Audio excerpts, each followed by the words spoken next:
Keynote speaker is a new friend to law enforcement. Proud that he's a friend of the Fraternal Order of Police, and I believe you're going to find that he's going to be a friend to all law enforcement in this city and others that he represents. Senator Jeff McWaters. Thank you, sir. To the families of our fallen heroes, this day is for you. It was August 16th, 1940, the Battle of Britain. It was the zenith of the Nazi Luftwaffe. They were far superior in numbers and in firepower to the British Royal Air Force, but the RAF was holding its own, preventing the kind of bombing damage that would have wiped out Britain at the very beginning of World War II.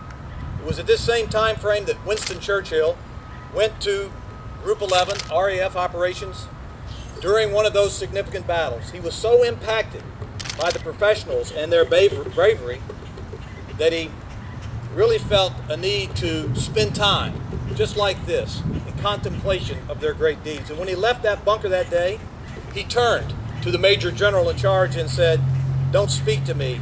I have never been so moved." After several moments of silence, he uttered one sentence: "Never in the field of human conflict has so much been owed by so many to so few." That sentence became the key phrase in the House of Commons speech that he gave 4 days later, and that speech became the rallying cry for Britain's heroic resistance in World War II. And from that day forward, the RAF Fighting Command went by the nickname The Few. I'm here today to express that sentiment to you and to your families. Never has so much been owed by so many to so few. You and your family members have literally put your life on the line for me and my family every day, and for thousands of others like us. I'm here on behalf of the so many, the civilians who rely upon you for protection and who turn to you in times of crisis. I'm here to say what so many have failed to say or said inadequately: thank you, thank you, thank you. We appreciate you, and forgive us for times when we sometimes take you for granted. Thank you for putting your lives on the line so we can live in freedom. I know that every year more than 58,000 law enforcement officers are assaulted, that on average one officer will lose his or her life every 53 hours, and that thousands more will be injured in the line of duty. When I leave my house each morning, I pray for God's blessing on what I do, and I pray that I may know His will, and it will strengthen me, and I will have the strength to do it. But I know that when you leave your house, you pray that you might return that night to see your family. You pray for courage in the face of life-threatening danger and wisdom to make split, life-threatening decisions, and to protect, as you have put your life on the line for others, our values and our great city. Now look, I may vote and debate and persuade, but you protect, defend, and save in ways that the rest of us can truly never fully understand. Just last fall, when returning from my birth of my second grandchild, Micah Jeffrey, I was driving down the street to my home to see smoke billowing from the trees, thinking perhaps it was the home of my neighbor. And as I got closer, it became clear it was my home. As I fumbled through my phone to dial 911, a first responder answered. We got the call in. It was a very scary time. And I not only came up my driveway seeing my house on fire, I also noticed my son's car in the driveway. My son doesn't live at home, and his car was in our driveway. I thought, my son is in the house. So like a crazed man, just like you, I ran through my house looking for my son Hunter. Coming outside, getting ready to fight my way through the fires, I literally looked up, and 6 Virginia Beach policemen, some of you may be here today, were right in my face.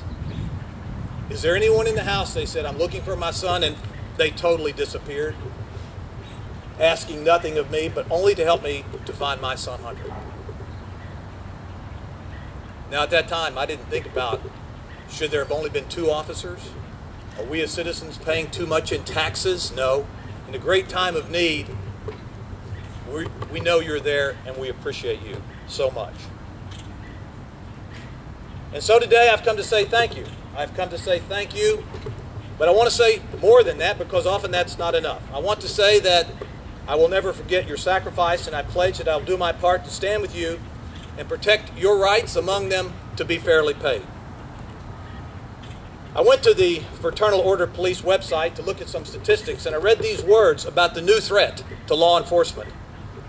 Your law enforcement training experience, and I quote from the website, has taught you how to protect yourself, your fellow officers, and citizens from criminals. You know to be on your guard, ready to act, and to do what is necessary to protect yourself and others. But nothing in your formal training has prepared you for the new attack you are facing as law enforcement officers. Now the criminals are not the only ones who want fewer officers on the street. They're sometimes joined by politicians in state capitals across the country. These politicians are doing what criminals everywhere have long hoped for. They're shrinking police forces and putting fewer officers on the street, undermining the safeties of officers on the front lines. I thought about that, and though I cannot serve with you on the front lines against criminals, I can and will serve with you on the front lines against this new threat to law enforcement. I will work hard to be a tireless advocate for those of you wearing the blue, the brown, and the gray. I know that this is not a discretionary expense. This is not another line item in a budget. This is the heart and the core of our very democracy and our freedom. And I've heard it said that the only thing necessary for evil men to prevail is for good men to do nothing. And applying that to my life, that is true. But it's also true that evil men can prevail if good politicians do nothing. If they treat first responders as a fungible commodity, if they believe we can protect by our freedom at a discount, they are wrong. That will not happen on my watch. There are many pieces of legislation I've had the opportunity to work with our city on and our sheriff on, and I am fully aware that the man who held this job before me, former Senator Ken Stolley, now our Sheriff Ken Stolley, a man that I respect and admired, was one of the fiercest advocates for you in Richmond. And those are big shoes to fill, and I don't have Sheriff Stolley's firsthand experience. But I do have his mindset, and I do have the same heart to stand with you, and I want you to know that because one senator has taken the place of another, you have not lost an advocate in our state. And let me end with a word to the families who have given their lives in the service of others. In our society, I think we devalue certain important words. We call football players who play with injuries heroes, and we call politicians who make unpopular speeches courageous. But in both of those examples, the player and the politician will return home. They'll return home to their families. They may suffer some criticism, but they'll be home for dinner. But courage is going around the corner and not knowing what is there to greet you. A hero is someone who lays down his life for his or her fellow citizens so that others may live. The ancient scriptures say, greater love has no one than this, that they would lay down their life for a friend.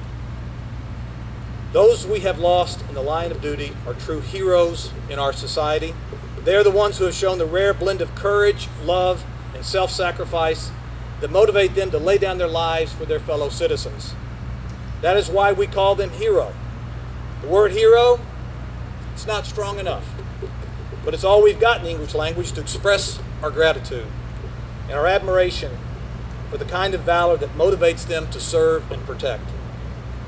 Doing this research, I saw a picture on a website of a police officer and a little girl. Is Superman your hero? The officer said to the little girl, no, sir, you are my hero. I would echo that little girl's thought.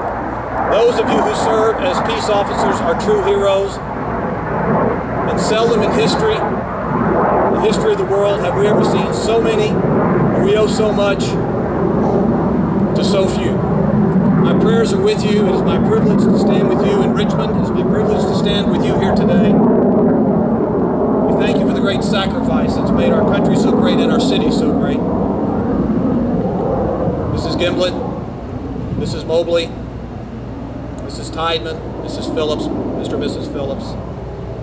Never in the field of human conflict has so much been owed by so many to so few. We thank you.